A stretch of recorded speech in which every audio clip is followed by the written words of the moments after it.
There we are. May I? Now that we're through making fun of each other's nationalities and other people's, you were saying? Yes, I just discovered, you know, so John was saying that he discovered that I chain smoke through this article that he was reading about me, you know. Somebody said I chain smoke. I had noticed. Is that what it is now? And since then, you know, he never gets off that one. But I just noticed if I'm liking another one. You mean the video that you chain smoking? Oh, smoking kills, you see. It is. It does. You know, you're setting a bad example Didn't for work, adults John. all over the world. Didn't work, Arthur.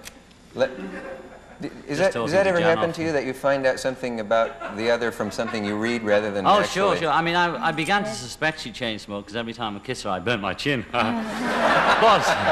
and then I read it in an article. That's a wonderful delivery you've got. That's good. Well, you know, back on the boards. Yeah. But what was I going to say just before that? Do you have any idea? We're talking about articles written about you and all this. Oh, yes. Well, I know where I was. I know where I was. What's that? Earlier, I said you seem to like it here because I've had English guests on, British guests, who said they come here because they're stifled over there and they can't work and they like the exhilaration here. Then I've had American writers who have left America because they feel so menaced and threatened that they like the calm of London. Yeah, well, somebody like Richard Chamberlain went over there and did very well, you know, going from the soap opera to Hamlet. And vice versa, I suppose people have come over here and broadened the scope. I think it's just a matter of you have a different kind of feeling when you're abroad, you know, maybe you can loosen up. But in Britain, we only have 2 channels of TV. And if you watch the old British movies on TV now here, it's the same old men always on TV in Britain still, you know. They have a sort of school of actors. There's about 3 new people got into the profession since I was 10. So it's a bit limiting, you know. Oh, you do see all the same old faces. But the best thing about British TV is the live stuff, you know, like plays and things like that. But it just goes off at 12, you know. So if you have a choice in England of either going out to dinner or watching TV, you can't do both. But with America, it's great. You just sort of wake up and it's on, and you get back after going out for an evening and it's still on. It's beautiful. It's nice if you're sick. I love it. You know when you're sick and you're up I'm all night. I'm always sick. That's why I like it so much. According to something I was reading. British TV is all right, though, in a way. You know, they have all sorts of nice movies. Well, it's not bad, my dear. I'm getting used to British TV more than Japanese TV, of course, you know. Oh, yeah. I feel British sometimes, you know, that way. Did your accent change slightly when you're in England? I don't know. People tell me that I have Liverpool accent now. And all She used to have an American accent, being educated here at those funny schools. Sarah Lawrence. Yeah. Yeah. And it's a funny place, isn't it? You know, I was there. Do you still have friends from Sarah Lawrence that you're in touch with? Ah, well, there was one turned out to be a snide.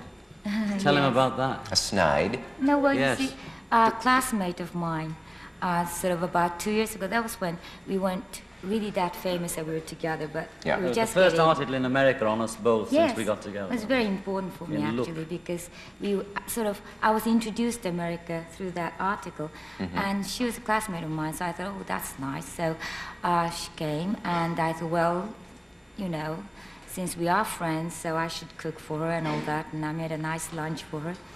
And then she wrote that, what was it? She said Yoko looked fat like an old witch cooking. She was 9 months pregnant and just had a miscarriage. And that I resembled Ernest Borgnine, you know. Well, you can see that she doesn't. And that was this old pal that had sneaked in to see us. You do like Ernest Borgnine? I just want to say Betty Rollins' legs. Was it Betty Rollin who wrote the article? Oh. Good old Betty, old pal of Yoko's. Betty Rollins' legs. She says something about Betty Rollins' legs. Okay, I think we can leave that one out. It's silly to be so bitter, isn't it? Oh, yes, there's something about her legs. I never noticed anything wrong with her legs when I was married to her. Did you? You weren't looking, obviously. No. She kept them long skirts on all the time. I was never. In fact, as a matter of fact, no, I wasn't. But she wrote an article recently in which she said I was delicious. Well, maybe she's had a pill or something. Right. But do you have, you don't go to reunions at Sarah Lawrence. You were only there about a year then, I gather. 3 years, actually. Yeah. But I didn't want to graduate, you know. I was one of those early dropouts. I just felt it was so ridiculous to go another year. I just couldn't stand it. And in those days, people said, well, it's so silly to not graduate, you know, that bit. Because you'll never get a job. Right. Yeah. I was a bit afraid of that, of course. You never make it. That's what they told me, too. That if you didn't finish school. One maths the road to, you're on the road to failure if he carries on this way. Do you ever see your old schoolmates? No, I've seen a few old school friends, not teachers, no. Yeah. Most of them dislike me, except for one or two, you know. So I am always glad to remind them. Was there ever a teacher that... incredible awareness they had. Was there ever a teacher who did inspire you? Yes, there was always one teacher in each school that would usually be an art teacher or an English language or literature kind of thing. If it was anything to do with writing or art, I was okay at it. Anything to do with science or maths, I just couldn't get it in, you know. Yeah. So, but most subjects were science and maths because supposedly they don't want artists, you know. Even at art school, they tried to turn me into a teacher. They tried to discourage you from painting and, you know, why not be a teacher? Because then you can paint on Sunday. I decided against it. You know, your drawings look a little like James Thurber's. Well, I used to love his stuff when I was a kid. Oh, did there was two people. Look like a bit like yours, you know, I think. Well, he's older than me, so he came first, so I look like him. I used to read those stuff when I was a kid.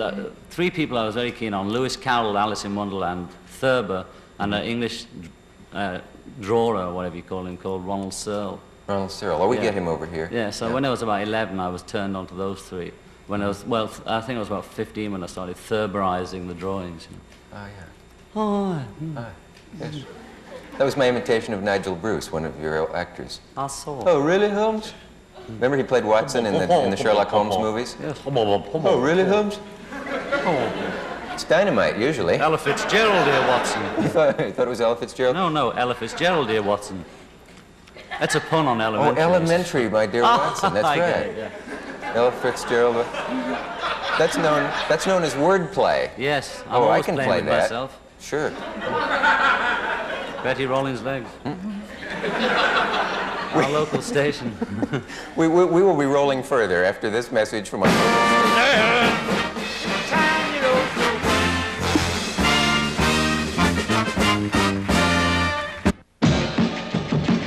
Good evening from ABC News headquarters in Washington. I'm Howard K. Smith. I'm Harry Reasoner in New York. These are tonight's headlines.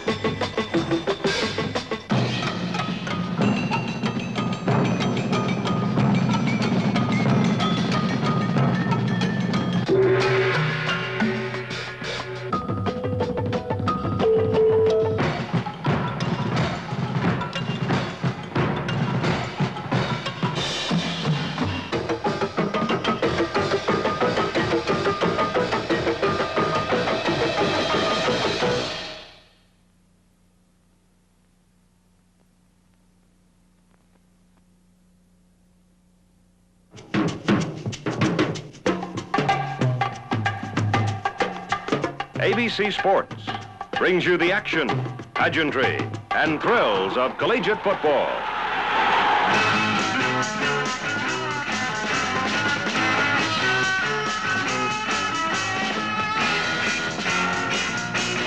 The top teams from all sections of the country in the season's key games.